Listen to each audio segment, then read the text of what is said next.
자, 우리는 지금 창세기 1장의 천지 창조를 하고 또 엿새 6일과 플러스 하루 거기에서 7세대론 세대주의를 했습니다. 그 다음에 세대주의하고 세대주의에서 나오는 문제가 뭐냐? 이스라엘의 회복이라는 영화를 통해서 이스라엘의 회복이 무엇이며 우리가 생각하는 이스라엘의 회복이 무엇인가 그 영화에 대해서 우리가 분석을 했습니다. 오늘 거기에 계속 시리즈로 이어나가는 겁니다.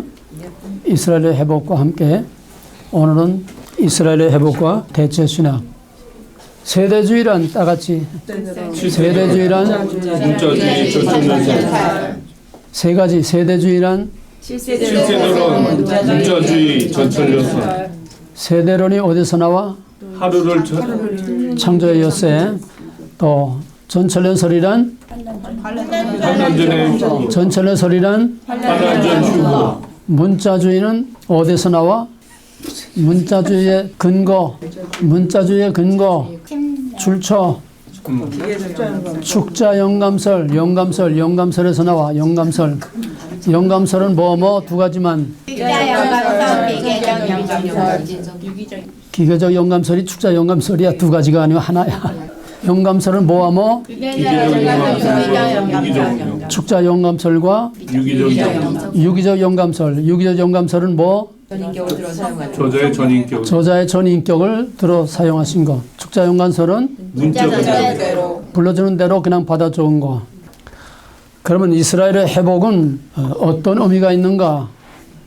그것도 어떻게 해석하느냐에 따라서 꼭 같은 단어, 꼭 같은 낱말이지만은 어떤 해석을 하느냐에 따라서 이건 전혀 다른 해석이 나옵니다. 성경은 이스라엘의 회복에 대해서 아브라함 언약 이후 줄기차게 특히 구약에서 이스라엘의 회복에 대해서 끈질기게 얘기하고 있습니다. 그런데 그 이스라엘의 회복이 뭐냐? 그 이스라엘이라고 하는 실체와 정체가 뭐냐? 거기에 따라서 해석이 엄청난 차이를 가져오게 됩니다. 그런데 성경엔 이스라엘이 당연한 하나님의 백성으로 당연한 이스라엘의 회복은 온 이스라엘을 다 구원하는, 즉 마지막 때에 온 이스라엘을 다 구원하는, 거기도 여러 설이 있어요. 후천연설은 도덕적으로 점점 사람이 양심적이 돼가지고 마지막에는 법이 없어도 살 수 있는 지상낙원이 된다고 하는 이런 허망한 후천연설. 또 세대주의는 예루살렘이 회복되고 성전이 회복되고 짐승제사가 회복되고 그리고 메시아가 올 때에 온 이스라엘, 온 유대인이 갑자기 한꺼번에 다 그냥 구원받는다고 하는 거. 이게 세대주의들이 말하고 있는 온 이스라엘의 회복입니다. 이스라엘의 회복. 여기서 이제 나오는 문제가 대체신학 문제가 나옵니다. 성경은 창세기에서부터 계시록까지 당연한 기득권을 가지고 있는 장자, 하나님의 약속과 하나님의 축복이 당연한 기득권을 가지고 있는 장자에게 내려가는 게 아니라 아예 처음부터 성실한 첫째보다는 불성실한 둘째에게 항상 하나님이 손을 들어주는, 이것도 이상한 성경의 또 하나의 역설적인 진리입니다.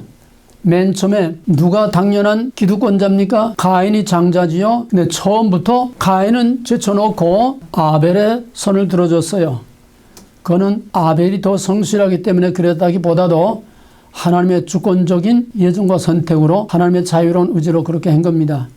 그 다음부터 성경은 계속해서 가인과 아벨은 우리가 나타낸 대로 말하면은 가인은 불성실했고 아벨은 성실하게 정성을 다해서 하나님께 예물을 바쳤다고 히브리서 12장에 이렇게 말하고 있으니까 그런가 보다. 아벨이 성실하니까 아벨의 손을 들어줬는가 보다. 그것까지는 좋은데 그 다음부터는 계속 내려오면서 무조건 마디가 아니라 둘째, 기득권자가 아니라 자격이 없는, 성실한 자가 아니라 불성실한 둘째를 항상 하나님이 손들어주고 선택했다는, 여기에 또 선택에 특별한 하나님의 섭리가 있는 걸 우리가 알아야 됩니다.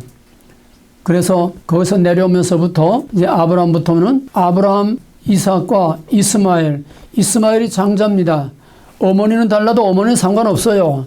혈통이라는 건 아버지로 내려가는 거지 어머니 내려오는 아니니까 아버지의 혈통, 아브라함의 혈통으로 말하면 당연히 이스마엘이 장자지만은 장자 대신 차자, 당연한 기득권자 대신에 이스마엘 대신 하나님의 약속의 자녀로 선택을 했고, 또 이삭이 누굴 낳았지? 에서와 야곱. 누가 더 성실했어요? 그건 뭐 말할 것 없이 나타나 있는 대로 에서는 온 집안 살림을 혼자 다 하고 그냥 아버지와 부모를 섬기는 걸 혼자 다 하고 모든 꾸준히 일을 혼자 다 하는 정말 집안의 기둥 같은 성실한 일꾼인데 야곱은 마마바이로 엄마 치맛자락만 붙들고 돌아가면서 정말 막대기 하나 들지 않는 이런 얄미운 야곱, 더더구나 야곱은 그레버 약탈자 뱃속에서 나올 때부터 아야 뱃속에서부터 자기가 먼저 나가겠다고 형 에서의 발목을 잡고 그냥 뱃속에 또 싸워서 너무 싸워가지고 리브가가 복통이 심해가지고 하나님께 항의를 할 정도로 그렇게 뱃속에서부터 야곱은 이렇게 아주 약탈자요 말하자면 질이 좋지 않은 거예요. 낳을 때부터. 그러나 창세기 1장에 보게 되면은 야곱이 낳기 전부터 하나님께서 큰 자가 작은 자를 섬기리라 그랬어요. 예정의 은총입니다. 야곱이 어떻기 때문이 아니라 하나님이 일방적인 주권으로 에서 대신 야곱을 하나님께서 택해서 에서 대신 야곱 이렇게 해서 계속 내려오면서 항상 성경은 기득권자인 장자보다도 자격이 없는 불성실한 둘째를 마태복음 1장에 보게 되면은 왕의 족보들이 나옵니다.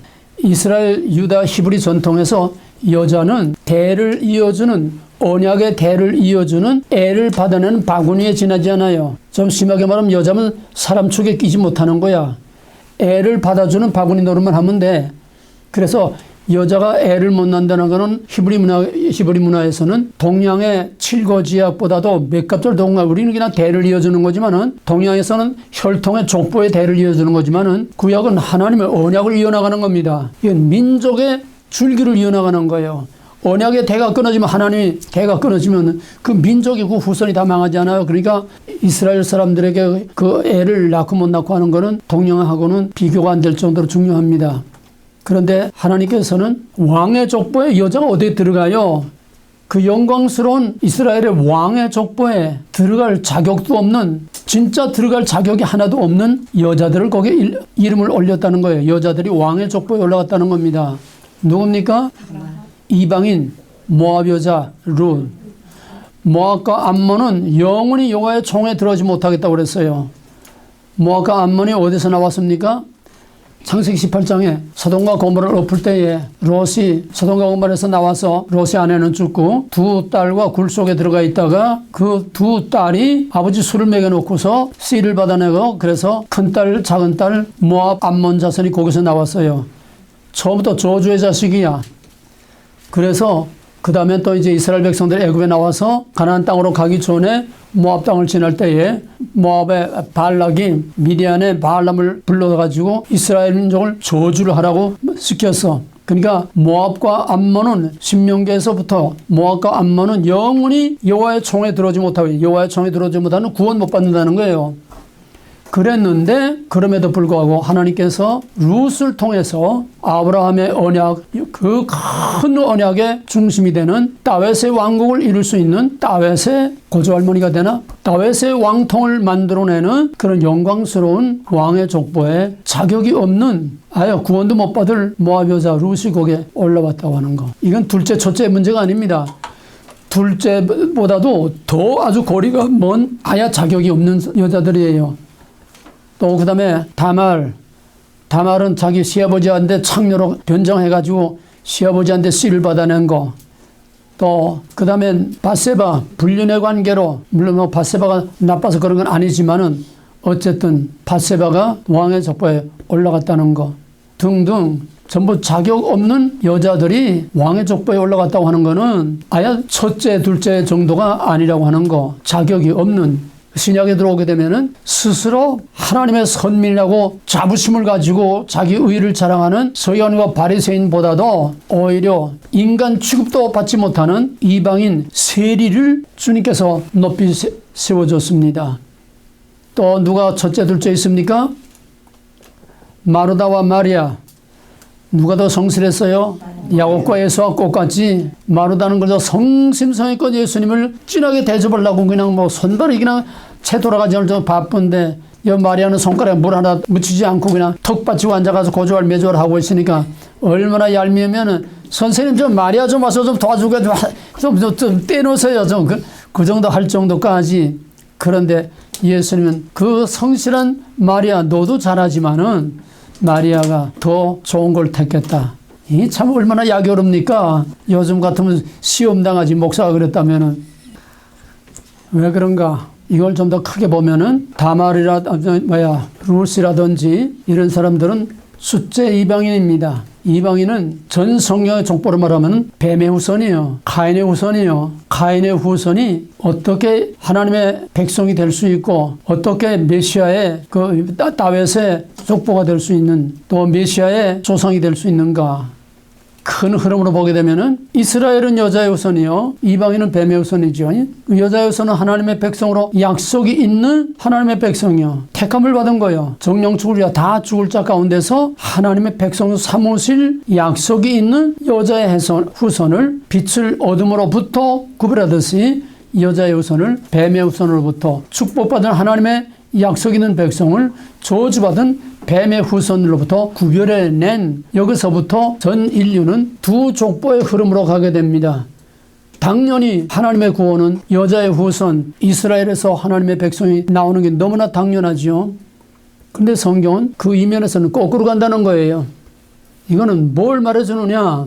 여기서 대체 신학이 나오는 겁니다. 첫째 대신 둘째, 이스라엘 먼저 된 자, 나중 된 자, 먼저 된 자보다 나중 된 자, 첫째 아닌 둘째, 성실한 기득권자가 아닌 이스라엘 하나님의 백성이 아닌 불성실한 이방인에게서 하나님의 백성을 삼으신다고 하는 여기서 대체 신학이라는 게 나오게 되는 겁니다.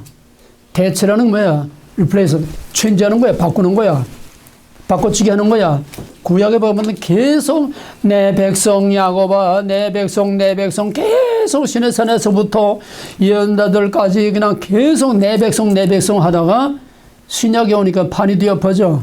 내 백성 아니야. 왜 내 백성 아니야? 창세기 3장 15절에 보게 되면 여자의 후손과 뱀의 후손을 이제 나누어 놓고 뱀의 후손이 여자의 후손을 공격하게 될 공격, 발꿈치를 상하게 피를 흘려 여자의 후손은 공격을 받아. 전 성경으로 말하게 되면 항상 하나님의 백성 여자의 후손 성실한 자, 정말 선한 자는 항상 불이익을 당하고 외면을 당하고 왕따를 당하고 언제나 고난을 당하고 선지자들 다 맞아 죽고. 이 뭐야? 잘못된 거야. 거꾸로 가는 거야. 하나님의 백성이 흥하고 강하고 하나님의 백성이 못된 놈들 다 때려 부셔야 되는 건데, 이게 세상의 윤리, 이게 욥기에 나오는 권선징악의 윤리입니다. 근데 성경 거꾸로 가는 거예요. 항상 의로운 자는 맞아 죽고 왕따당하고 손해보고 약탈당하고 뺏기고 언제나 여자의 후손과 하나님 백성은 항상 불이익을 당해. 그렇게 불이익을 당하고 성경에 보면 이사야일장에 보게 되면 이스라엘 백성들은 하나님을 알아보지 못한 이스라엘 백성은 머리끝에서 발끝까지 성한 데가 하나도 없도록 두들겨 맞았다고 그래서 그냥 막 불속에 넣었다 빼내다 대적의 손에 갖다 집어넣었다 빼내다 이렇게 고난의 과정을 거쳐온 하나님의 백성이라고 하는 이스라엘, 아브라함의 자손에 오는 이스라엘, 구약에서 내 백성 하다가 신약에 오게 되면 완전히 이게 뒤바뀌어버리는 거야. 어떻게 뒤바뀌어서? 예수는 여자의 후손의 대표입니다. 예수를 누가 죽였어? 유대인. 그럼 유대인은 누구요? 여자의 후손 죽이는 유대인은 누구요? 그러면 뱀의 후손이야. 그러니까 예수님이 독사의 자식이라고 하는 거는 그냥 욕한 게 아니고 여자의 후손이 나를 죽이는, 여자의 후손의 대표인 나를 죽이는 너희들은 아벨을 죽인 가인의 자식들이야 이거야. 그래서 독사의 자식이라는 거야. 이건 엄청난 신학적인 얘기지 그냥 욕지거리가 아니야. 그럼 거기서 완전히 판이 딱 뒤바뀐 거야. 예수를 죽임으로써 유대인은 이미 하나님의 백성이 아닌 거야. 좀 더 역사적으로 말하면 이제 중간기 올라가고 이제 나중에 거기 가서 다시 다 이제 깊이 공부할 거지만은 어쨌든 판에 나타난 거는 구약에서는 내 백성 하다가 신약에 와서는 내 백성이 내 아들을 죽이는 놈이 돼. 완전히 판이 바뀌어버리는 거야. 여기서 대체 신학이라는 게 나오는 겁니다. 사도행전 13장 47절에 보게 되면은 사도 바울이 회심을 하고 나서 맨 처음 안디옥교에서 선교사 안수를 받고 나서 맨 처음 그들에게 복음을 전하려고 하니까 그들이 복음을 받아들이지 않으므로 그 바울이 말하기를 이 구원의 복음을 마땅히 너에게 전할 것이로되 너희가 구원 얻기에 합당히 여기지 않고 이 거절함으로 내가 이 복음을 이방인에게로 가지고 가노라. 여기서부터 대체 신학이 이제 역사적으로 현실적으로 바뀌는 거야. 복음이 이스라엘이 아니라 이스라엘이 거절함으로 복음이 이방인에게로 간다. 잠깐 여기서 멈춰놓고 막간을 이용해서 여기서 세대주의자들이 말하는 게 뭐냐면 지난번에 다 얘기한 거예요. 세대주의자들이 말하는 게 뭐냐 하면은 유대인들은 왕국을 거절했어. 왕을 죽였어. 그래서 왕국을 약속된 다윗의 왕국, 다윗의 자손 오리를 다윗의 왕국을 거절했기 때문에 예수가 왕국은 실패자야. 예수는 왕국의 실패자야. 유대인들이 거절했기 때문에 유대인들은 휴거 후에 엄청난 7년 환란의 한복판에서 유대인들이 고난을 받아야 된다는 거야. 왕국을 거절했기 때문에. 또 예수는 왕국에 실패했기 때문에 교회라고 하는 대형품을 만들었다는 거예요. 이해가 되세요? 왕국을 만들죠. 거기서 왕국이라는 거는 유대인이 말하는 지상의 정치적인 왕국을 말하는 거야. 다윗과 같은 그런 정치적인 왕국을 못 만들었으니까 대형품으로 교회라는 걸 만들었다는 거예요. 그러니까 교회는 구약에 예언되지 않은 세대주의는 무슨 신학? 세대주의 신학은 무슨 신학? 지성 왕국이야. 왕국신학. 세대주의는 왕국이 중심이야. 왕국신학이야. 그러니까 구약은 왕국을 얘기했지 이따고 교회 같은 거 얘기하지 않았어. 구약에는 왜? 세대주의는 문자주의니까. 구약에는 교회를 예언한 말이 하나도 없어. 교회라는 단어가 없다는 게 문자주의니까. 그러니까 교회는 이거 돌연변이로 전혀 약속하고 예언하지 않은 거야. 어디서 튀어나왔다는 거야. 어떻게 튀어나오느냐. 왕국 얘기를 했는데 왕국을 못했으니까 대형품으로 예수가 교회를 만드니까 교회라는 거는 원치 않는 자식이 하나 튀어나온 거야.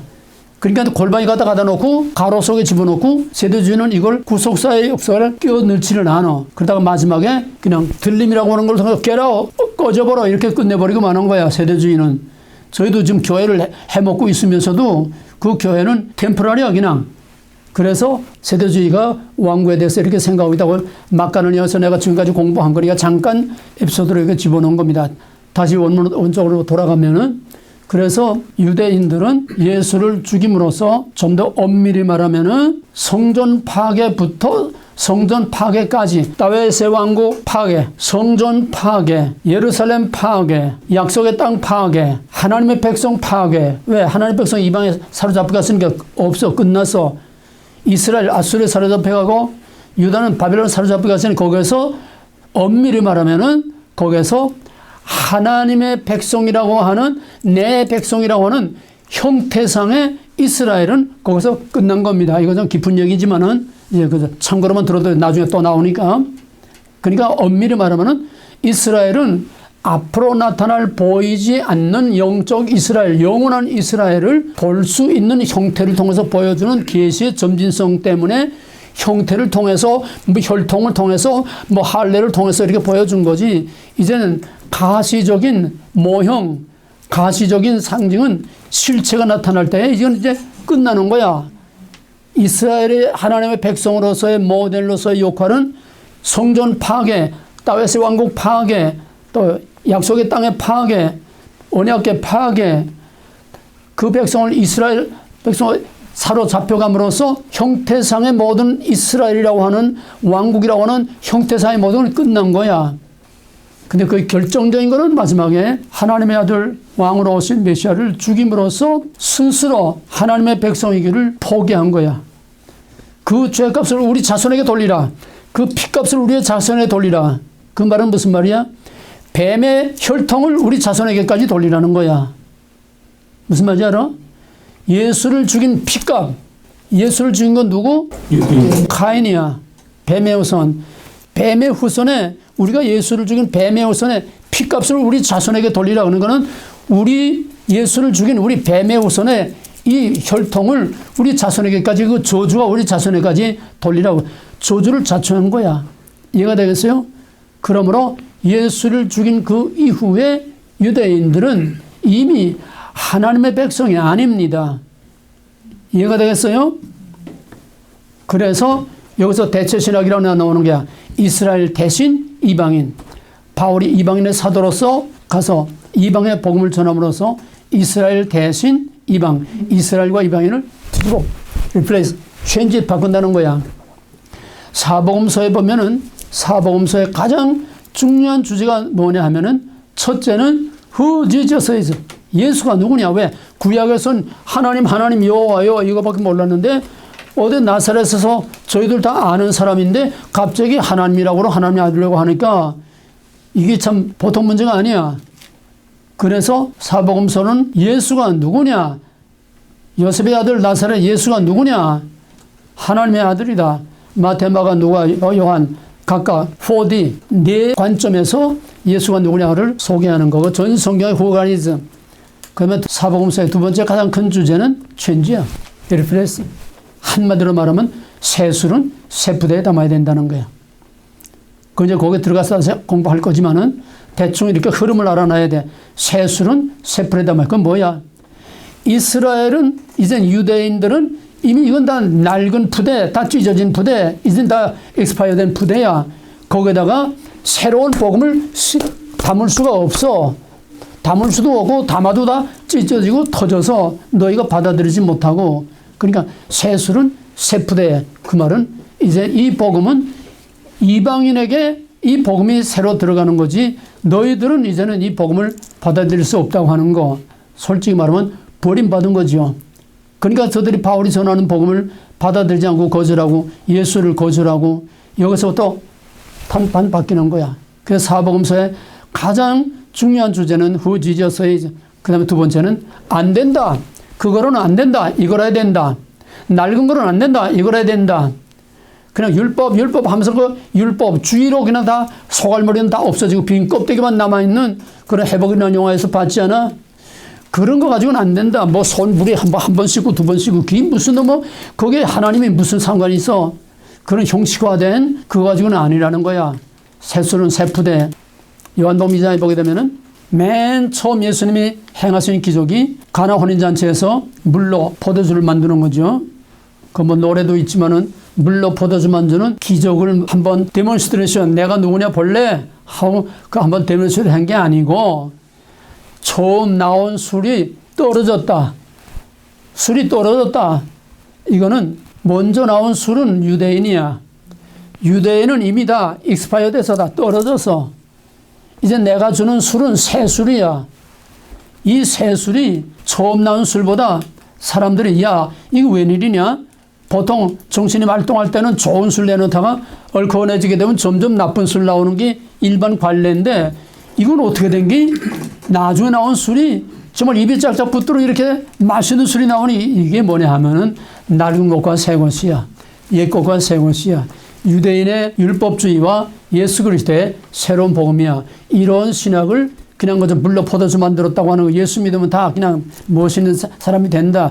이런 식으로 해석하면 안 돼. 그러니까 신약이 오면 몽땅 천지야. 몽땅 천지. 바울 신학이 오게 되면 뭐야? 옛사람을 새 사람으로 바꾸는 거. 옛사람, 새 사람. 옛사람이 죽고 새 사람. 내 정과 욕을 십자가에 못 박아 죽었난 이제 내가 산 것, 내가 산 것이 아니요 내 속에 그리스도께서 산 것이라.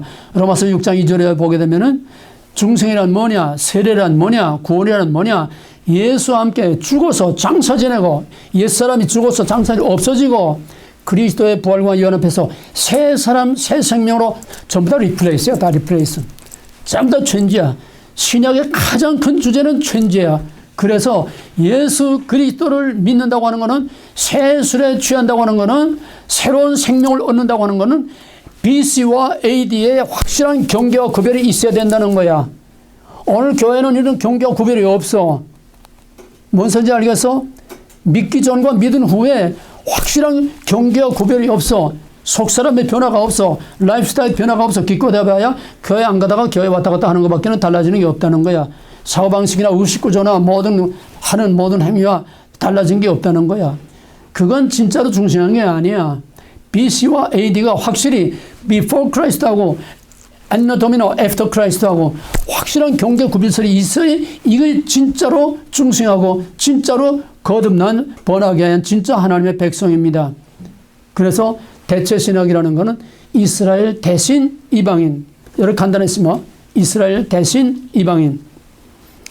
여기서 나오는 문제가 뭐냐면은 그러면은 하나님은 왜 당연한 기득권자인 장자 절기 4장에 보게 되면은 모세를 애굽에 보내면서 이스라엘은 내 장자다. 내 장자인 이스라엘을 내보지 않으면은 내가 너희 장자를 다 쳐 죽이리라 그랬어요. 하나님이 이스라엘을 장자로 인정을 했고 처음부터 세계 모든 민족 중에 하나님의 백성 이스라엘을 맨 처음 택해서 시내산에서 나는 너희 하나님 너희 내 백성 굳게 약속을 했는데 그럼 하나님은 언제는 내 백성 하다가 언제는 I don't know, get out, 저주, 또 딴 놈을 내 백성이라고 그러면은 하나님의 일구위원하는 하나님의 언약은 영원히 변치 않는 하나님의 언약인데 하나님의 언약을 어떻게 믿을 수 있어? 언제는 내 백성 하다가 내 백성 아니라 내버리고 내 백성 아닌 이방인들을 또 내 백성이라 하고 바꿔치기 한다면은 마누라 바꿔치기 한 건 뭐가 달라? 하나님의 신실하심과 하나님의 약속을 어디 갔냐 이거야.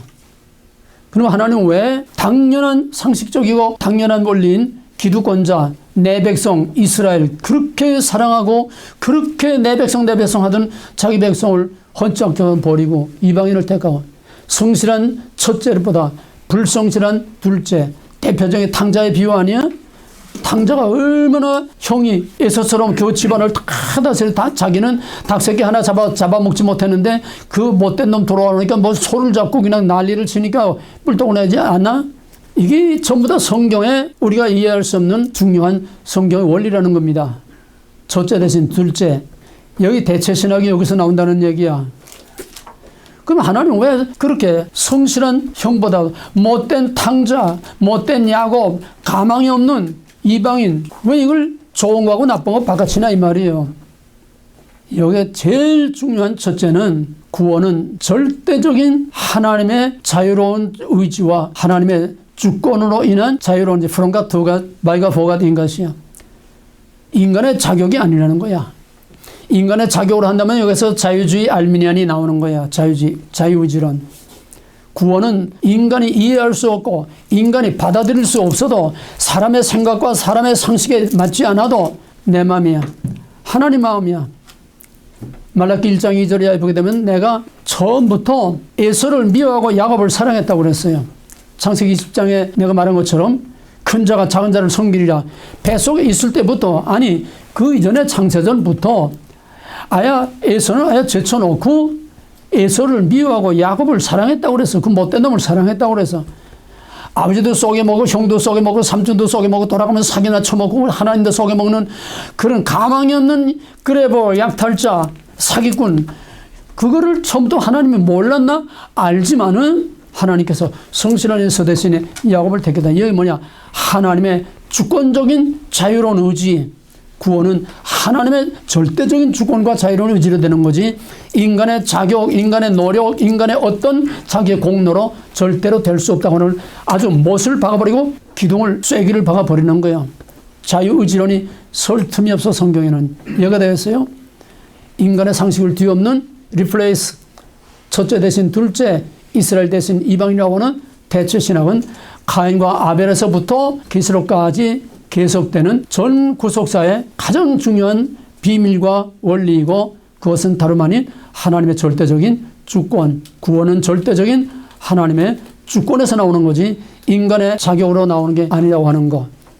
그 다음에 두 번째로는 그렇기 때문에 구원이라는 거는 우리의 자격, 우리의 공로, 우리의 어떤 수고 때문에 되는 게 아니고 내가 주여주 하기 때문에 되는 게 아니고 내 열심으로 되는 게 아니라 창세전부터 하나님의 예정과 선택 가운데서 하나님이 우리를 낳기도 전부터 우리를 알기도 전부터 우리를 아셔고 창세전에 우리를 예정해서 우리에게 하나님의 자녀 삼으시기로 작정하고 창세전에 생명책에 기록을 했다는 거예요. 이게 뭐냐? 구원은 은혜로 구원, 아들을 통해서 나타난 하나님의 의를 믿음으로 은혜로 구원받는 거지. 믿음으로 은혜로 구원받는 거지. 우리 개혁신의 가장 중요한 구원의 핵심 아니야? 믿음으로 은혜로 구원받는 거지. 바울신학에서 늘 말하고 있는 행위로냐 믿음으로냐. 너희가 받은 성령, 너희가 받은 구원이 행위로냐 믿음으로 하나님의 은혜로 받은 거냐. 첫째는 왜 첫째가 아니고 둘째냐. 첫째는 하나님의 절대적인 주권 from God to God. 둘째는 하나님의 의가 자격이 없는 자에게 자기의 아무 공로도 노력도 없는데 오히려 반대로 가망이 없는 인간을 하나님께서 하나님 백성을 삼아주신 여기에 하나님의 감당할 수 없는 은혜와 사랑이 여기에 나타나는 겁니다. 하나님의 은혜와 하나님의 의로 구원을 받는다는 것을 여기서 확실히 보여주는 것이다. 그게 바로 이방인의 구원 둘째입니다. 유대인 대신 이방은 대체 신학. 그다음에 세 번째로는 복음서에서 아까 말한 대로 세술은 세풀에 유대인이 아니라 이방인. 예수님 노골적으로 얘기한 거예요. 너희들은 익스파이어돼서 끝났어. 이제는 세술은 세푸대에 담아야 된다. 아무 바탕이 없고 아무 모세의 율법이나 히브리 전통의 뿌리가 전혀 없는 완전히 아무것도 모르는 이방인, 바로 세술은 세푸대에, 새로운 복음은 아주 새로운 그릇에 담는다. 이 두란노도 누가 제일 힘든가 하면은 좀 성경을 안다고 그러고 좀 오래 믿었다고 하고 좀 여기저기 돌아다니면 많이 주워 먹고 좀 스스로 성경을 안다고 자부하는 사람들이 두란노 제일 힘들어요. 어떤 기에서는 아예 4년 거의 다 가가지고서 떨어져 나간 사람이 있어. 자기가 아는 거하고 이거하고 자꾸 꽤 맞추려고 하는 거야. 꽤 맞추면 그게 맞아? 포드 자동차 그 회사의 파트로 가지고 조립을 해야지 이것저것 갖다가 다 다른 부속품 갖다가 자동차 만들면 그 자동차가 가. 그러니까 돌아서 제일 중요한 거는 여러분처럼 깡통들, 빈 깡통들이 와서 해야 그저 그런 가보다 하고 다 받아들이는 거야. 패키지체, 통째로, 시스템체. 자기 머리에 뭐가 남아있으면 자꾸 비교하고 혼란이 오게 되고 오히려 실패. 그게 유대인이야. 뭔지 알아? 유대인은 버리지 못해서 저희들이 갖고 있는 이 율법주의라고 하는 잘못된 거, 경직된 이거 잘못된 선민의식, 이거를 버리지 못해서 받아들이지 못한 거야. 우리는 받지 못해서, 복을 받지 못해서 불행해지는 게 아니라 가진 걸 버리지 못해서 불행한 거야. 받는 것보다 더 중요한 건 버리는 거야. 그게 뭐야? I'm not okay. 유형, 무형. 과감하게 버릴 때에 새로운 것을 받아들일 수 있는 거야. 고리따분한 자기의 그 고정관념, 자기가 살아온 방식, 자기가 대대로 이어나온 그런 방식, 이걸 버리지 못하고 이걸 붙들고 있으면은 이건 패가망신밖에 못해. 박정희가 경부고속도로를 닦을 때에 김영삼이 김대중이 어떻게 했는지 알아? 불도저 앞에 가서 둘을 넣었어. 나라 빚내다가 애구에 차관 내다 빚내다가 나라다 팔아먹는다고 그 앞에 둘을 넣었어. 그놈들이 누구 덕에 노벨상을 탔어? 누구 덕에 대통령 되고 누구 덕에 세계 정상에 가서 어깨를 나란히하고 그랬어? 새마을운동할 때 처음에는 그 동네의 고정관념을 버리지 못한 사람들이 우리 조상 대대로 이어져온 이 초가 이걸 용을 다 걷어버려? 대대로 이거 용을 얹고서 살아왔는데 이걸 걷어버려? 얼마나 새마을운동할 때 그런 갈등이 만나는지 모릅니다. 똑같은 거야 항상. 과감하게 버릴 때에 버릴 걸 버려야지 버리지 않을 걸 버리면 안 되지. 우리 크리스천의 가장 또 중요한 거는 버리는 거다. 버리는 건 우리의 고루한 자기 집념, 자기 습관, 버릴 거는 미련 없이 과감하게 쳐내버려야 새 곳으로 채워진다고 하는 거. 이게 전부 다 이스라엘의 역사요, 또 우리 신약의 역사요, 오늘 이 시대의 대체신학의 뿌리입니다. 그 다음에 네 번째로 마태복음 3장 9절에서는 세례 요한이 해결하 천국이 가까웠느니라. 너희가 아브라함의 자손임을 자랑하지 말라. 이 전통과 이 고루한 경직된 이런 혈통, 그것만 가지고 하나님 백성이 되는 게 아니다. 하나님은 이 돌들로도 아브라함의 자손이 되게 하시리라. 이 돌이 뭐야? 유대인들이 인간 취급도 하지 않는 이방인으로 아브라함의 자손을 만들 수 있다는 거예요. 하나님은.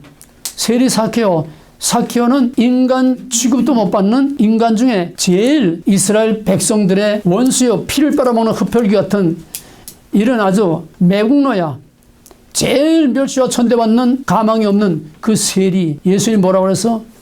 너도 오늘 아브라함의 자손이 됐다 그랬어요. 이 세례 요한이 한 말을 꼭 같은 거야.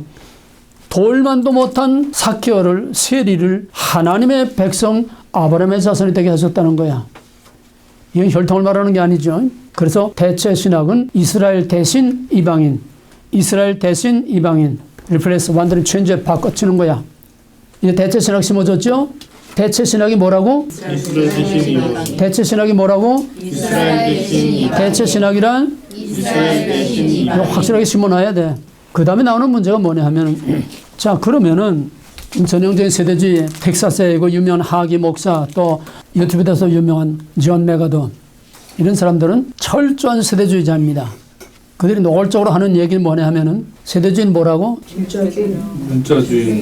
문자주의. 그러니까 하나님이 수없이 이스라엘의 회복, 다윗의 장막의 회복, 예루살렘 성전이 재건되는 거 수없이 예언자들을 통해서 하나님이 약속했는데, 만약에 대체신학이라고 하면은, 이스라엘 대신 이방이라고 하면은, 하나님의 약속은 예언자들이 수도 없이 약속한 이스라엘의 회복이라고 하는 그 약속, 내 백성이라고 하는 그 약속, 내 백성은 결코 버리지 않겠다고 수도 없이 한 약속, 그게 어디로 가냐 이 말이요.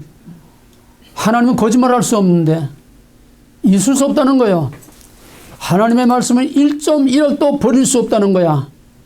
그러므로 구약에서 이스라엘의 회복, 다윗의 장막의 회복, 다윗의 왕국이 회복되고 성전이 재건되고 하나님의 예언한 약속들은 1.1억도 한자도 버릴 수도 없다는 거야. 그러니까 대체신학이라는 건 있을 수가 없어. 이스라엘 대신 이방인이라고 하는 거. 왜? 모든 예언과 약속을 다 무효화시켜버리니까. 그건 아야 구약의 하나님이 아니라 딴 하나님이 돼버려. 구약이 아니라 완전히 딴 성경이 돼버려. 이건 도저히 받아들일 수 없어요. 세대주의에서는. 있을 수 없어. 어떻게 이스라엘 대신 이방인. 구약에서는 이방인은 아야 인간 취급도 받지 못하는 게 이방인이요. 여기서 나오는 문제가 뭐냐면 반대체신학입니다. 대체신학을 용납할 수 없다는 거예요. 그러니까 세대주의자들은 대체신학을 절대로 용납할 수 없어. 문자대로 이스라엘의 회복, 예루살렘의 회복, 성전 재건, 제사의 회복, 그때 메시아가 와서 위대한 다윗의 왕국을 이룬다고 하는 거예요. 영광스러운 영원한 지상왕국을 이룬다고 하는 거예요. 여기서 세대주의 종말관과 또 유대주의 종말관이 여기서 프리메이슨 일미나티의 종말관이 전부 다 여기서 한나라로 예루살렘에서 만나는 겁니다. 모든 길은 예루살렘에서. 이거 우리가 앞으로 배울 이제 팍스 이스라엘 무시무시한 얘기가 여기다 포함되어 있는 거예요. 대체신학 이스라엘 대신 이방인, 반대체신학 세대주의자를 말하는 문자주의. 절대로 하나님의 약속은 1.1억도 버릴 수 없다. 그러므로 이스라엘에 대한 약속은 문자 그대로 이루어진다는 거예요. 자, 그러면 이스라엘 다윗의 왕국, 성전 재건, 제사의 회복 있을 수 있어요? 없어요? 우리의 신학으로? 없어요. 왜 없어? 직선적이 없어.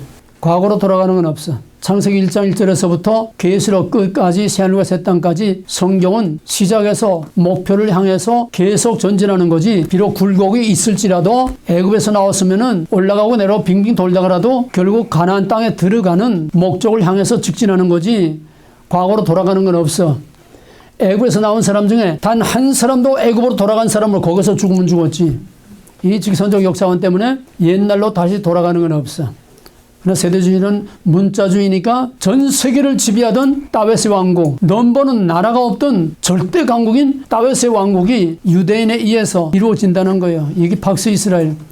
그러니까 유대인이 전 세계를 다스리는 이스라엘의 영광스러운 시대가 온다는 게 이게 프리메이슨 일미나티 유대주의자들, 세대주의자들이 믿고 있는 마지막 종말관입니다. 자, 세대주의자들은 절대로 대체신학을 용납할 수 없다는 거예요. 아주 펄펄 뛰어. 있을 수 없다는 거예요. 그러면은 두 가지, 성경은 두 가지를 다 말하고 있어. 첫째 대신 둘째, 자격 있는 자들은 자격이 없는 자, 이스라엘 대신 이방인. 아까 말한 것처럼 쫙 성경은 역설적으로 내려가고 있는데 대체신학이야. 그럼 또 하나 반대체신학. 그럼 하나님의 약속은 또 어디로 가는 거냐 말이야. 하나님 일구연하고 거짓말을 하는 거냐. 이것도 말이 되지 않아? 둘 다 맞아. 성경은 두 가지 다 말하고 있어. 어느 게 맞느냐 이게야. 이거는 하나는 문자주의이기 때문에 여기에 억지의 문제가 있고 또 대체신학이라고 하는 것도 너무 문자적으로만 보기 때문에 둘 다 문자 때문에 문제가 오는 거야. 응? 첫째 대신 둘째. 그러면 성경은 무엇을 말하고 있느냐? 이건 다 문자적으로 형태로 나타난 거고 성경은 이걸 이제 정리한 것이 바울이야. 바울이 로마서 9, 10, 11장, 석장 이거는 바울의 구속사야. 바울이 로마서 9장, 10장, 11장, 석장을 통해서 이 전체를 다 정리를 했어. 만약에 바울이 이 구속사라고 하는 historical theology, 역사적인 하나님의 구원의 경륜과 이 신학을 바울이 말하지 않았다고 하면 바울은 유대주의 율법주의자들 같이 교리주의로만 끝나고 말았어.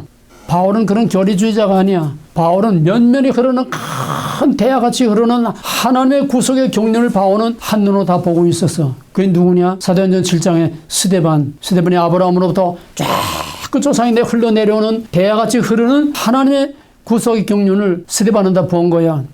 에스라 역대기 역대상 1장에서 10장까지의 족보 이건 전부 다 대야같이 흐르는 이스라엘을 통해서 하나님이 구원의 역사를 어떻게 이루어 가시는가 하는 이 역사적인 흐름을 보는 건데 세대주의는 그런 게 없어. 그냥 그저 문자대로만 하는 거지.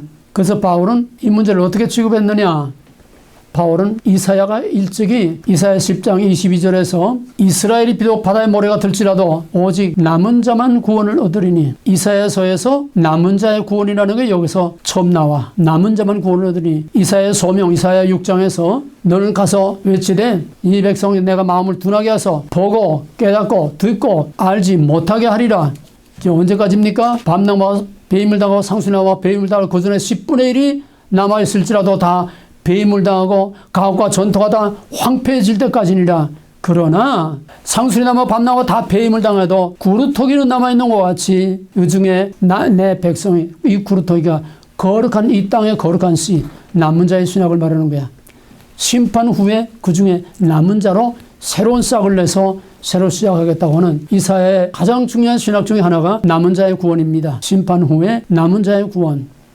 그걸 바울이 로마서 9장 27절에서 그대로 인용을 하면서 하나님께서 이사야를 통해서 말씀하신 대로 이스라엘이 바다에 모래가 들지라도, 이스라엘이라고 하는 그거의 혈통적으로 그냥 그저 낳고로 그냥 자연이 다 그냥 구원받는 게 아니고 마지막에 한꺼번에 다 그냥 구원받는 게 아니라 그 중에 남은 자, 약속과 예정과 약속과 택함을 입은 남은 자들이 구원을 얻을 거라는 거야. 이스라엘의 남은 자들이 구원을 얻을 것이라는 거야. 그러면서 바울이 말하기를 하나님께서 이방인을 구원하려고 이스라엘로 완악하게 해서 하나님께서 강팍하게 할 자를 강팍하게 하고 긍휼히 여길 자를 긍휼히 여기신다고 그랬어요.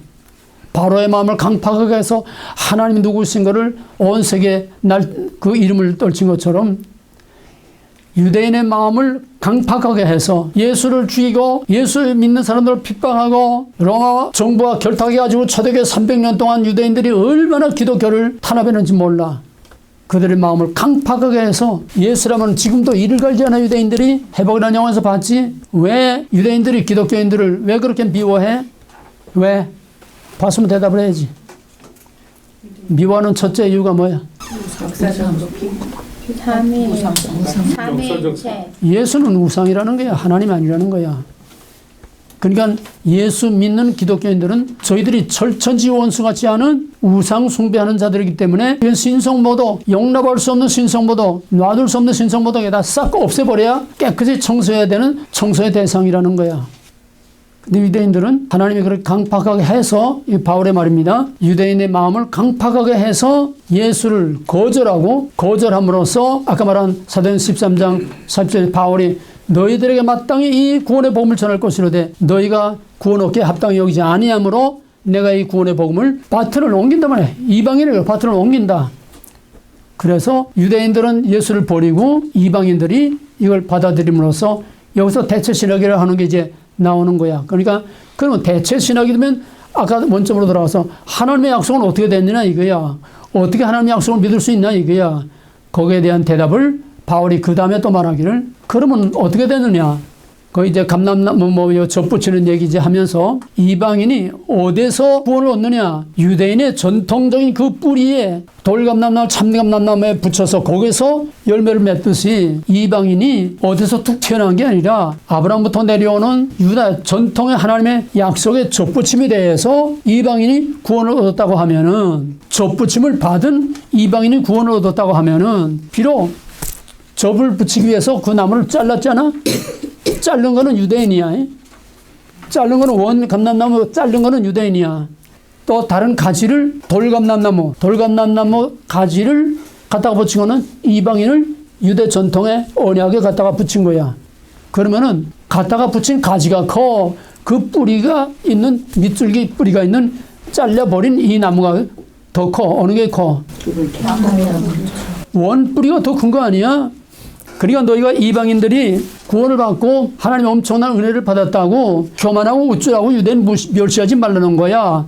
암만 그래야 너희들은 거기다 갖다 붙인 가지고, 이스라엘은 전통적으로 아브라함의 언약을 그대로 이어온 이 뿌리가 있는 밑둥이야. 그러니까 이방인을 구원하기 위해서 유대인의 가지를 잘라버리고 이방인을 갖다 붙여서 이방인을 구원하고, 이방인의 수가 찰 때에, 로마서 11장, 이방인의 수가 찰 때에, 이방인의 구원에 하나님의 목적이 다 이루어질 때에 그때 온 이스라엘을 구원하겠다. 여기 문제야. 문자적으로 온 이스라엘. 그러면 유대인들 whole, 유대인들 전체를 몽땅 다 이방인의 구원 다 이룰 때면 유대인들 몽땅 다 구원한다. 이것이 온 이스라엘이 알아내는 거야. 이 온 이스라엘은 이미 아까 말한 것처럼 성전 파괴, 다윗 왕국 파괴, 바벨론 포로 잡혀갈 때 그때 벌써 혈통적인 이스라엘은 끝났어. 그러면 온 이스라엘은 뭐냐? 거기에 대한 대답이 지난번에 본 메시아닉주의야. 그러니까 회복이라는 영화를 심각하게 거기서 말하고자 하는 그것만이 아니라 우리의 관점에서 재해석한 걸 가지고서 회복이라는 영화를 자꾸 묵상을 해야 돼. 또 보고 또 보면 자꾸 묵상을 해야 돼. 거기에 엄청난 신학들이 있는 거야. 메시아닉 주가 대답이야. 온 이스라엘 구원하겠다는 거는 그냥 무조건 한꺼번에 몽땅 유대인은 그냥 몽땅 탕기나 팍 구원받는 세대주의적인 그게 아니고 온 이스라엘은 이스라엘의 남은 자, 메시아닉 주, 이스라엘 남, 예수를 받아들인 유대인이야. 이해가 되겠어요? 예수를 메시아로 받아들인 그 유대인들이 이스라엘, 새로운 이스라엘이야. 그 다음에 이방인이라고 통째로 다 구원받는 게 아니야. 이방인 중에서도 진정으로 번하게인한 하나님의 진짜 백성, 이방인의 남은 자와 유대인의 남은 자가 진짜 영원한 이스라엘이라는 거야. 이건 가시적인 형태가 아니야. 영적인 이스라엘을 말하는 거야. 진짜로 번하게난. 우리가 메시아닉 주 봤지? 진짜 번하게나지 않은 건 그럴 수가 없어. 그런 위험 속에서. 그게 오늘날 남은 유대인들의 희망이야. 그래서 그들은 흥분하는 거야. 예수님 오실 때가 다 됐는데 아직도 이 백성들이 강팍하고 받아들이지 못하니까 한 사람이라도 더 빨리 자기 동족을 구원하기 위해서 바울이 로마 10장 2절에 말한 것처럼 내 형제 내 백성이 구원받기 위해서 내가 저주를 받을지라도 내 형제가 구원받기를 원하노라.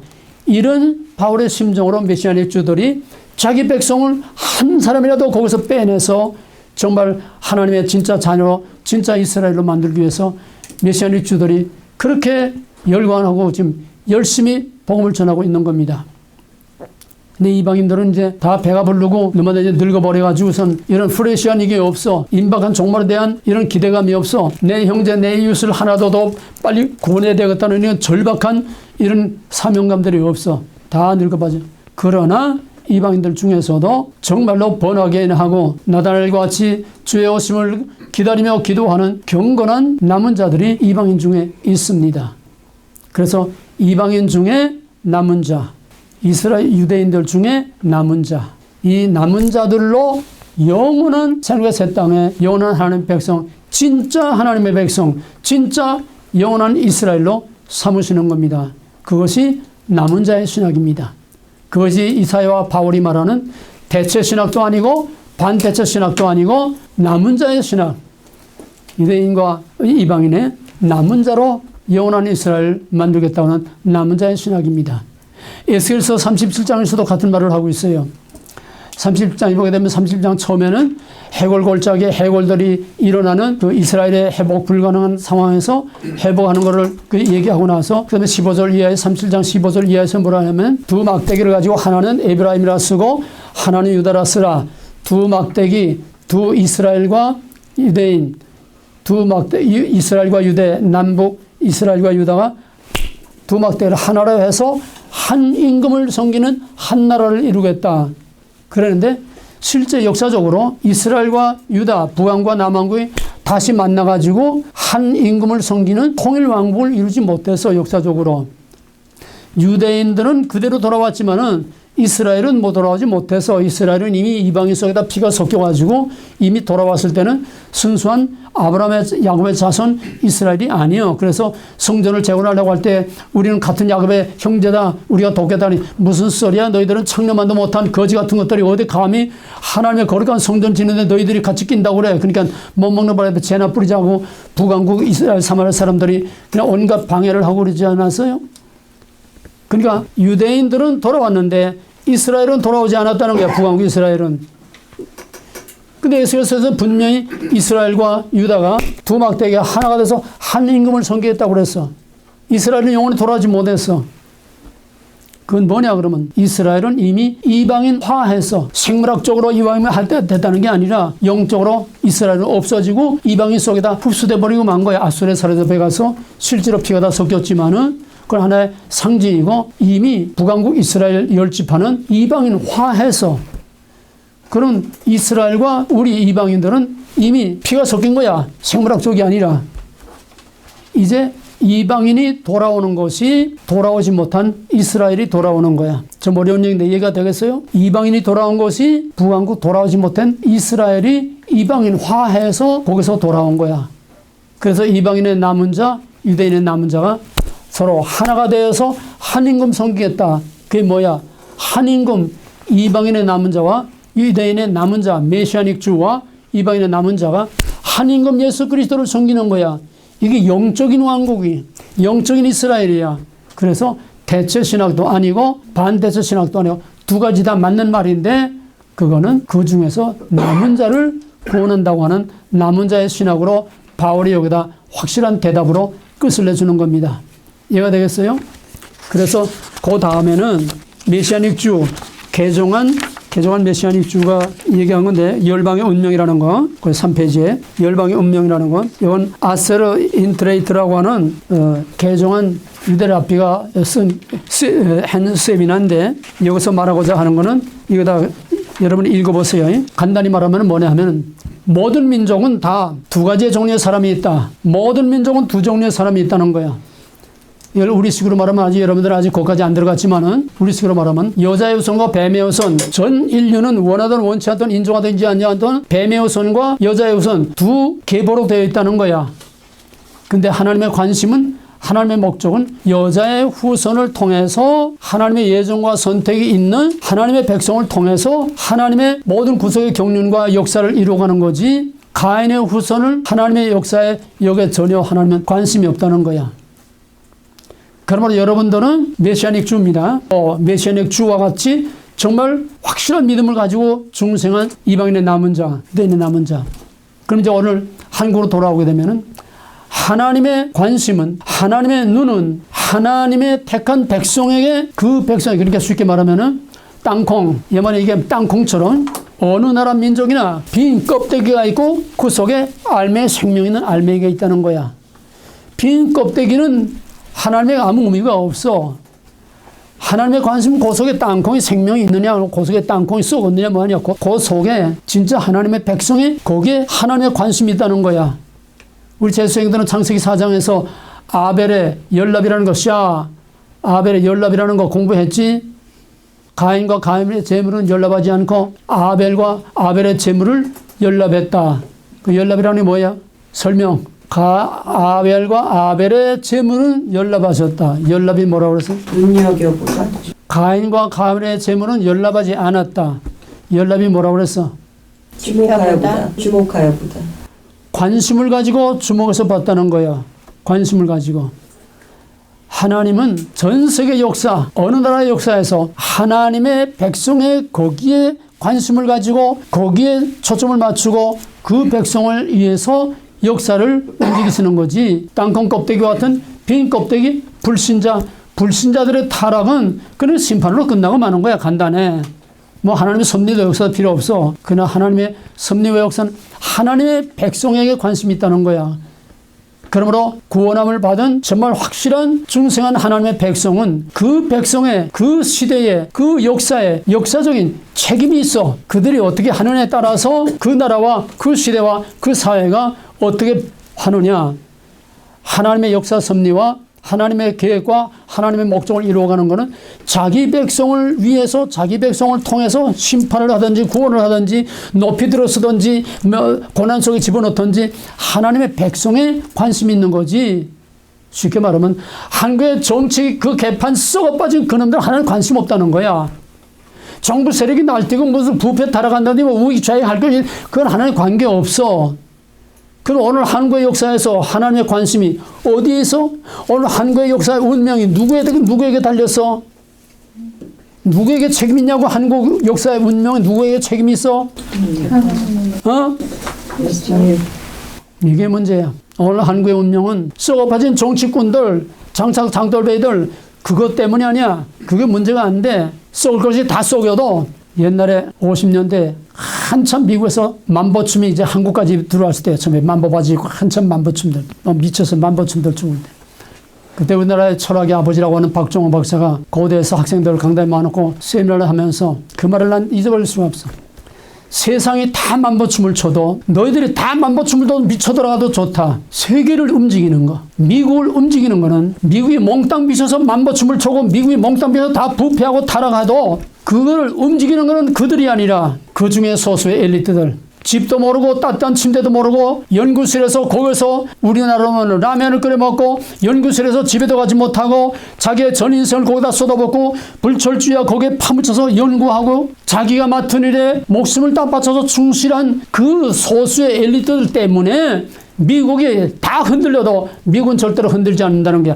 너희 중에 그런 엘리트가 있다고 하면은 대한민국 다 미쳐 들어가도 대한민국 끝도 없어. 과연 너희들이 그런 국가의 운명을 책임질 수 있는, 이 역사의 운명을 책임질 수 있는, 너희 인생을 다 포기하고 그 하나에 집중해서 연구하고 그 하나에 자기의 목숨을 바치는 그런 충실스러운 일꾼들이 있냐 이 말이야. 노동자면 노동 그 하나에 자기가 맡은 그 일에 마음과 정성을 다 쏟아붓는 이런 엘리트들이 각 구석구석에 있으면은 나라가 다 미쳐들어도 끝도 없다는 거야.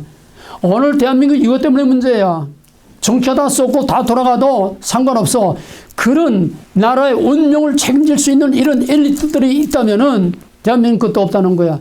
누가 그 책임을 져야 돼? 목사와 교회가 그 책임이야. 너희들이 이 시대의 역사적인 엄청난 사명감을, 그래서 내가 맨날 애국과 신앙이 분리되면 가짜다, 맨날 나라를 위해서, 미국을 위해서, 세계를 위해서 맨날 기도하자는 게 역사적인 이런 엄청난 사명을 가지고 있기 때문에. 왜? 하나님은 세상에다 썩어빠진 불신자들을 보는 게 아니라 소수의 하나님의 백성이라고 하는 택함을 받은 너희들 하나하나에 관심을 가지고 있는 거야. 너희들이 미국을 움직일 수가 있어. 너희들이 대한민국을 움직일 수가 있어. 엘리야 한 사람으로 그 나라가 왔다 갔다 해서 역사적인 사명감을 가져. 목사와 교회가 이 사명감을 가져야 되는. 전부 다 거지같이들 그냥 복탈을 하고 앉아있고, 두란 너는 정말 택하신 자 중에 택하신 자야. 아무나 올 수도 없고 오려고 해도 못 와. 너희들은 여기서 돈도 안 들고 그냥 업되면 커다란 데서 왔다 갔다 하고 공부하지만은, 옛날에 오게 할 때는 저 오레곤에서 세 사람이 오레곤에서 비가 오나 눈이 오나 3시간 걸리는 거기에서 한 번도 빠지지 않고 와서 공부한 사람이 있어. 역사적인 책임감을 가지고 우리 민족의, 미국의 온갖 베네핏을 다 우리가 받고 누리고 있으면은 권리만 요구하지 말고 책임을 다할 수 있는, 가정이면 가정, 교회면 교회, 나라면 나라, 민족이면 민족의 하나님의 백성은 역사에 책임이 있는 무거운 짐을 지고 있는 거야. 왜? 하나님은 그들을 보고 역사를 움직여. 하나님의 택하신 그 백성을 보고 역사를 움직이는 거지, 주변의 쓰레기들 보고 역사를 움직이는 게 아니야. 예레미야 5장 1절에서는 그러므로 유다가 망할 때 얘기야. 유다가 망할 때 끝판에 예레미야를 통해서 한 말씀이, 너는 예루살렘 거리를 빨리 왕래하며 공의를 행하며 진리를 구하는 자 한 사람이라도 찾으면 내가 이 성을 사하리라 그랬어요. 창세기 18장에서 아브라함이 하나님께 매달려 항변을 하면서 이 성에 의인이 50명이 있어도 저들을 죄로 인해서 의인 50명을 다 죽이겠습니까? 40명, 30명, 10명, 의인 10명만 있어도 얼마나 소돔성을 사하겠다고 그랬어요. 그 의인 10명이 소돔성을 망하느냐, 그 멸망을 면하느냐, 10명이 좌우할 수 있다는 얘기야. 우리 두란노가 미국의 운명을 좌우할 수 있어. 그런 역사적인 책임감과 사명감을 가지고 정말 하나님께 매달려 기도한다고 하면 우리 민족을 구원할 수 있어. 대회 김우중이 이랬어.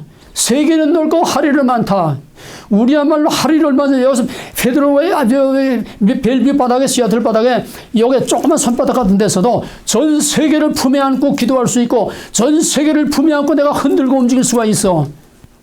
핵미사일보다도 더 어마어마한 위력을 가진 기도의 미사일, 믿음의 미사일로 전 세계 얼마든지 마귀의 세력들과 싸울 수 있어. 지금 트럼프가 혼자서 외로이 이런 싸움을 싸우고 있을 때에 이런 파워풀한 기도의 미사일, 믿음의 미사일로 뒤에서 지원 사격을 해주면서 트럼프와 함께 이 시대의 역사를 움직이는 역사적인 책임 있는 20세기 최고의 역사학자인 아놀드 토인비가 세계를 움직이는 것은 역사의 이니셔티브를 쥐고 나가는 소수의 엘리트들에 의해서다. 역사는 소수의 엘리트에 의해서 움직인다는 거야.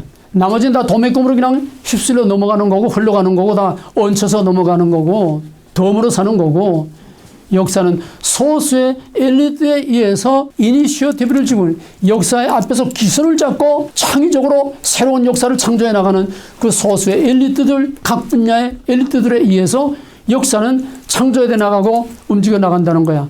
악이면 악, 선이면 선.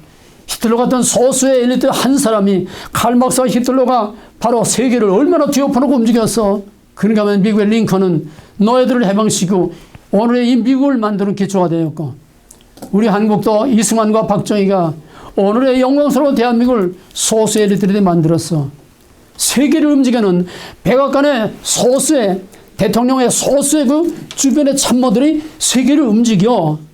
우리는 정치적으로 물리적으로 그런 일을 못하지만 우리는 앉아서 기도로 믿음으로 하나님과 동역하는 하나님의 동역자로서 마지막 때에 하나님의 역사를 얼마든지 움직일 수 있어. 하나님의 관심은 바로 그 백성의 땅콩 껍데기 같은 그 불신자들이 아니라, 빈 껍데기들이 아니라 그 생명을 이어가고 역사를 짊어지고 나가는 하나님의 역사를 책임지고 나갈 수 있는 소수의 엘리트에게 하나님의 관심이 집중되어 있다는 거예요. 샤 가인과 가인의 예물은 관심이 없고 단거 껍질이야. 아벨과 아벨의 예물은 하나님이 연락하셨더라. 샤 특별한 관심을 가지고 주목하여 보셨다는 거야. 비록 여자의 우선이 항상 맞아주고 따돌림당하고 손해를 불리고 당하고 고난을 받고 항상 그저 패배자로 끝나고 말지만은 언제나 최후의 승리는 여자의 우선이 뱀의 머리를 밟는 최후의 승리는 항상 하나님의 백성에게 있다고 하는 거. 우리는 그 믿음을 가지고 역사에 책임 있는 존재로서 일주일에 한 번씩 여기서 공부할 때 기도하는 게 아니라, 공부할 때 기도하는 것도 다 죽은 소리로 그냥 나도 하고 새우젓 장사 뒤따라가면서 그냥 나도 하듯이 나 혼자 와서 뭐 깨깨 소리 지르고 그래서 가만 앉아서 그냥 교회 뒷공문에 앉아서 그래서 따라만 가는 그따위 신앙 버리고, 기도도 앞에서 이니셔티브를 쥐고 나가. 불같은 기도로 앞에서 이니셔티브를 쥐고 나가는 기도가 돼. 어디 가서 기도하더니 통성 기도할 때 너희들이 기도를 끌고 나가고 기도의 분위기를 불을 지르고 기도를 리드하고 나갈 수 있는 그런 기도의 일꾼들이 돼야 돼. 입은 벙어리 가지고 귀때기만 가지고 눈만 가지고 그냥 판단이나 하고 입만 놀리지 말고 책임 있는 존재가 되라는 거예요. 이게 역사를 이어온 소수의 엘리트, 성경의 구속사를 이어온 소수의 엘리트들. 하나님의 관심은 진짜로 거듭난 이스라엘의 남은 자, 이방인의 남은 자, 오늘 이 시대에 남은 자에게, 정말 하나님께 신실하고 성실한 남은 자에게 하나님의 관심이 거기에 집중되어 있고, 그들에 의해서, 그들을 위해서, 그들과 함께, 그들 안에서 하나님의 종말의 역사를 이루어간다고 하는 막중한 하나님의 동역자로서 막중한 하나님의 눈총을 다 받고 있고 하나님의 관심을 온몸에 받고 있는 엘리트 중에 엘리트인 우리 드란노 식구야말로 그런 역사적인 사명감에 불타고 있어야 돼. 역사의 횃불을 앞에 들고 역사를 움직여 나가는 그런 프라이드와 긍지와 자신감과 책임을 가지고 너희가 하는 게 아니야. 하나님이 하시는 거야. 우리는 하나님 하시는데 나도 하고 거기에 끼어들기만 하면 돼. 하나님의 계획에 끼어들기만 하면 돼. 동참하기만 하면 돼. 하나님과 같은 마음으로 거기에 동참하면 돼. 그 하나의 한마디의 기도가 세상을 움직이는 거야. 대체 신학이냐 반대체 신학이냐 이게 아니라 남은 자, 그 남은 자의 가수적인 증거가 우리 회복이라는 영화에서 본 메시아닉 주, 그게말로 정말 이스라엘의 남은 자. 이방인의 남은 자는 너무 흩어져 있어서 우리가 그렇게 리얼하게 보진 못하지만은, 그러나 이방인에게도 남은 자들이 메시아닉 주와 같은 그런 자기 인생을 다 포기하고 최전선에 나가서 온갖 위험을 무릅쓰고 복음을 전하는, 우리 처럼도 네팔에 가서 벌써 60이 훨씬 넘었는데 교회에서 장로 은퇴하고 네팔에 가서 지금 복음을 전하고 있어. 우리는 일선 선교사들이야말로 정말 역사의 이니셔티브를 쥐고 나가서 복음을 전하는 그런 엘리트들인데, 우리는 몸으로는 못 나가도 마음으로 그들과 동참하고, 마음으로 북한의 지하교회 성도들과, 마음으로 메시아닉주들과, 마음으로 중국의 지하교회 성도들과, 마음으로 최전선에 나가서 목숨을 다해서 이 시대를 담당하는 하나님의 거룩한 선교사 종들을 위해서 우리가 마음으로 동참하고 같이 기도하고 그 운영을 같이 할 수 있는 남은 자 중에 남은 자, 엘리트 중에 엘리트가 되어서 하나님 앞에서 착하고 충성된 종의 칭찬을 받을 수 있는 거룩한 남은 자의 신학, 남은 자의 신학, 남은 자 중에 남은 자가 되기를 주님을 간절히 축원합니다. 불안노의 말로 정말 남은 자 중에 남은 자가 되어야 됩니다. 그래서 하나님께서 이런 특별한 은혜 주시는 거예요. 여러분 여기 와서 유학을 한다고 생각해봐. 꿈도 못 꾸지. 이 공부하러 유학하고 그 엄청난 돈 들여서 유학하겠어? 앉아서 거저 먹는 이 은혜, 여러분 그냥 그저 하루같이 많은 날 그냥 새털같이 많은 날 그냥 넘어가지 말고 한 시간 마음과 정성을 다 쏟아부어서 하나님의 은혜에 보답하는 최선의 엘리트들이 다 되기를 주님으로 간절히 축원합니다.